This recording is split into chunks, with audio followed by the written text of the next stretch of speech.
Welcome. My name is Adam DePasquale. I serve as one of the lead pastors at Walnut Hill. Today I want to share with you a journey that I've been on with my children in hopes that it might encourage you.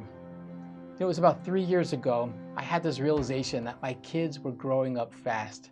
Maybe you've had those days before.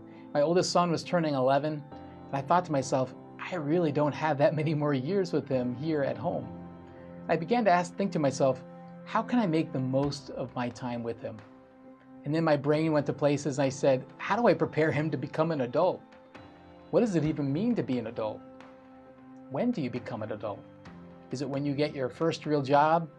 Is it when you graduate college?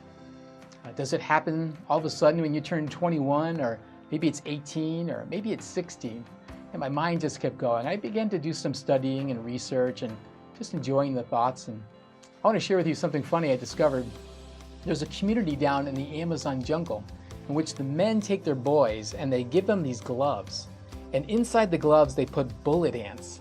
And their son has to keep the gloves on for 10 minutes as a test of becoming a man. But that's not it.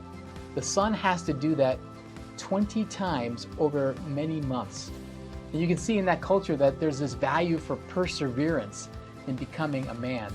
And we can understand that because we too value this idea of building character. Well, then I discovered there's a community up in the north. It's an Inuit community. And what they do is they train their sons how to survive out in the wilderness and hunt.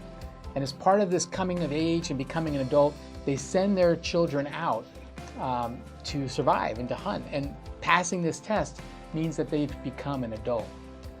Maybe you're familiar with the Jewish community, where there's just this real high value that when you become adult, they want to pass on their faith. And so there's this process in which the children study and learn and practice spiritual disciplines, and ultimately it culminates in this ceremony, in this big celebration. Catholicism and many Protestant churches do something very similar. In those situations, you can see that there's this value and culture of passing on your faith, passing on what's important to your children as becoming an adult. Well, in this journey I went on, one day I received an email from Pastor Mark Batterson down in Washington, D.C. He had just written a book called Play the Man, and he was going to be holding this big kickoff event in Washington, D.C. And so I invited my father to go with me. It was going to be on Father's Day weekend, and we went. We had a wonderful time together. But what we learned from Mark Batterson is he really outlined these virtues of manhood. And then he taught on how do you make a man. And he got real personal. He said that he had taken each of his children, including his daughter, through a one-year discipleship plan. Really what that year was a host of intentional activities and conversations, and really about building a special relationship with that child. Well, it really resonated with me, and in his book, Play the Man, he has the whole outline there. And so I took that and I adopted it and I tweaked it for my son, and I invited my son to go on with me on a one-year journey of discipleship. I had created a contract, and Mark describes how to do this, and my son read it and he signed it, and I talked to him about how I wanted to invest in his life, and we went on that 1 year together. It was very special. But what Mark did was he outlined really what became challenges that you take your children through in that year. The first one was a spiritual challenge, and there's a lot to it, but these are the kinds of things like, how do you teach your child how to read the Bible and study it? How to have a devotion? How do you pray? What does it mean to follow Jesus? And that there's a whole series of conversations and things you do with your children. Then there's this intellectual challenge, and Mark had a series of books that were important to him, which he wanted his children to read. And they'd sit and they'd talk about them, and they learned about these important things in life. And then there was a physical challenge, and that was tailored to each child, but the idea was to challenge them in their physical abilities, because when you do something that's beyond what you can currently do, there's this great sense of accomplishment, and you learn that life is about building and training, and it doesn't all just happen in the moment. I added a few things as well, but at the end of that year, Mark celebrated with his children by having like a party and taking them on a special trip to celebrate. I did this with my son, and I want to tell you, it was an incredible experience for me, but also an incredible experience for him. I watched him mature in front of me, and I really believe that our relationship was bonded. We're going to be able to walk together through his teenage years really well.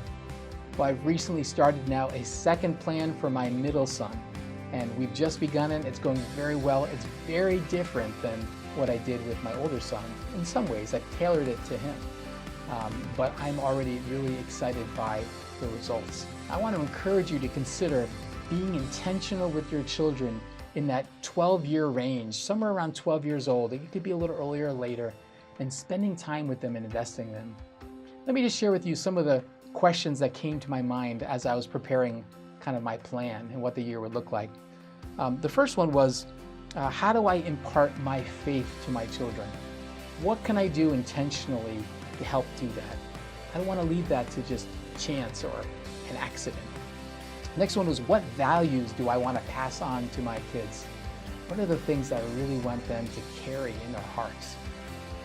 What knowledge do I want them to have before they leave the home? What skills do I want them to have? And how can I be preparing them and training them in that? Are there certain experiences that I want my kids to have had before they leave the home? And really, for me, how do I help them become responsible? How do I learn to let go? You know, I read somewhere that in today's 21st century, as parents, we so long to have our kids in our home that we almost send signals continually like we don't want them to leave. You can imagine a bird, you hear about how a mother bird will like kick its, new baby out of the nest so it can fly. It's almost as if we hold our kids back in the nest, and in doing so, we don't prepare them well for adulthood.